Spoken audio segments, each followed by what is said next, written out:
Welcome to the Financial Edge. I'm Erin Kennedy with Chris Hoffman. Chris, today we're talking about when should a married couple claim Social Security. We're breaking down everything you should consider at home. Chris is the founder of Hoffman Financial Group, an Atlanta area firm that focuses on preparing people for a successful and happy retirement. Chris is also the popular radio show host of Money Unleashed, and Hoffman Financial Group is the official partner of the Georgia Bulldogs. Claiming Social Security is vitally important, and it becomes even more important when you're married. What is the most important consideration when it comes to claiming Social Security if you are married? So not only do you need to do a study on the Social Security amounts, whether you trigger early or wait till full retirement age or defer it until the max age, which is 70, now you've got two people and two different Social Security amounts. So things that go into play here are not just Social Security and when to trigger it individually for the benefit of the family. It also depends on your total portfolio mix and how much income you can generate from that on a highly reliable basis. So if you have a smaller portfolio, you may be inclined to trigger a little bit earlier than if you have a larger portfolio that you can generate enough income from. I'm not talking about drawing down principal. So that's where I draw the line with my clients and say, no, if we're threatening to pull stocks out at the wrong time, or you're demanding $5,000 a month and we can't generate income from your financial life, then we would trigger earlier than full or the maximum benefit at age 70. Then it becomes a consideration of age difference between spouses.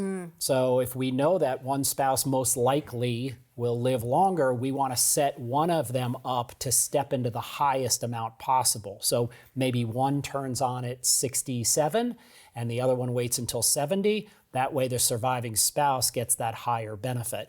There are millions of dollars at stake here. So it's not a small number. It may seem small to say, well, I only get paid $3,000 a month. But $3,000 a month over 30 years will pay you a lot. So it's very important to do a complete study with it and then build it into your financial plan before you trigger it. So it's not just generating a thought on Social Security. It's how does that interface with the rest of your income generation from your entire financial life and specifically your portfolio. And we've talked before about only 4% of people claim Social Security at the most financially optimal time. On that note, what do you see as the biggest mistake that married couples are making when it comes to claiming? Yeah, so I think people get overly concerned about two things. They get overly concerned about the government reducing Social Security benefits, and or they're fearful it's going to go away. Right. And I remember interviewing Tucker Carlson years ago in Washington, D.C., and I asked him, I said, look, I work pretty much exclusively with retirees, and they're concerned about Social Security viability and pensions. He deferred on the pension comment, but he said about Social Security that both sides of the aisle, both Republican and Democrats, view it as sacrosanct, and they're not going to eliminate Social Security. So I think it's more of a fear about it being reduced more than anything. The other thing that comes into play emotionally is they are worried about life expectancy. They don't want to have unfortunate events where they pass away early and the government gets to keep all their money and give it to everybody else or pay for other governmental programs. So they want to capture it. And they've worked hard for 30 years and paid into it. So I think that's the other emotional pull toward triggering early versus waiting for full retirement or extending it till 70. You mentioned, if they have a significant age difference, but what if one spouse is working, one is retired? What if they're both retired? How does that change the calculation? It really doesn't. If you're working, though, you've got to be careful not to tip over and generate too much income. Because if you cross over a limit, and it's different for a single individual versus a married couple, but I did have a couple come into my office a couple weeks ago, and we determined that they could not trigger Social Security early because the wife was still working and she was making too much, and they would have started to claw back some Social Security payment. And that was a light bulb that went off for them. They're like, okay, well, we need to hold off on that. Right, yeah. And she looked at him and said, I could retire. And he said, sure. He said, fine. And she actually likes to work, so it works out for them. Yeah, and that's a fun conversation to have, though, too. Yeah. So can you explain spousal benefits? What do we need to, I hear that a lot, but I don't really understand all that goes into that calculation. Yep. So if you didn't have a dual income family and one of the spouses was contributing to Social Security, and or maybe the other spouse just generated enough months or years in the workforce to get enough credits, but their level is smaller. So let's say one spouse has $1,500 at full retirement, the other one has $3,500. There is a combination you need to look at it when you should trigger. Again, if you want that $3,500 to grow to $45,000 or close to $5,000, defer that until 70, but you can turn on the lower amount.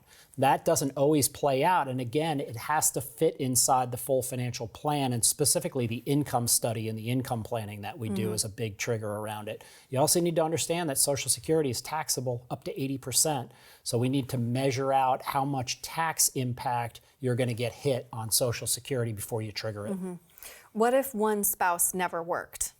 Then they have zero Social Security, and there you have the ability as a spouse to trigger half of your spouse's payment at full retirement age. So you reach age 67, if you have $4,000 in Social Security, your spouse, when she reaches 67 or he reaches 67, they can trigger half. So now the $4,000 is in effect $6,000.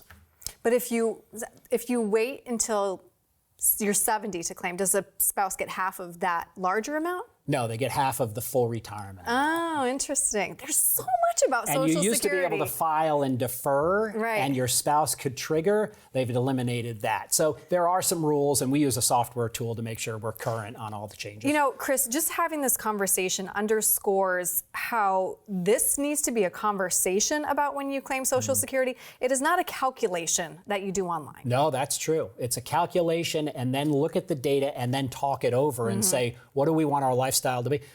You need to figure out when you're going to retire too, because if you retired in your late 50s or early 60s and you did not have a large sum of investable assets, you're going to be pressed to probably trigger a little earlier to afford the lifestyle that you want to afford. Don't defer forever, because you are your youngest and healthiest when you first retire. So it's an analysis that gets put inside of a bigger conversation and a bigger picture, and that's about the financial planning side of things. Hundreds and hundreds of permutations. Well, we'll break it down into about 3 or 4 that you can get your arms around. That's good. That's about all I can handle right now. Chris, thank you for that conversation. So again, there are so many possible claiming strategies out there, but there's only one that is right for you and your spouse. So if you want to figure out which time is right for you, this is something that Hoffman Financial Group specializes in.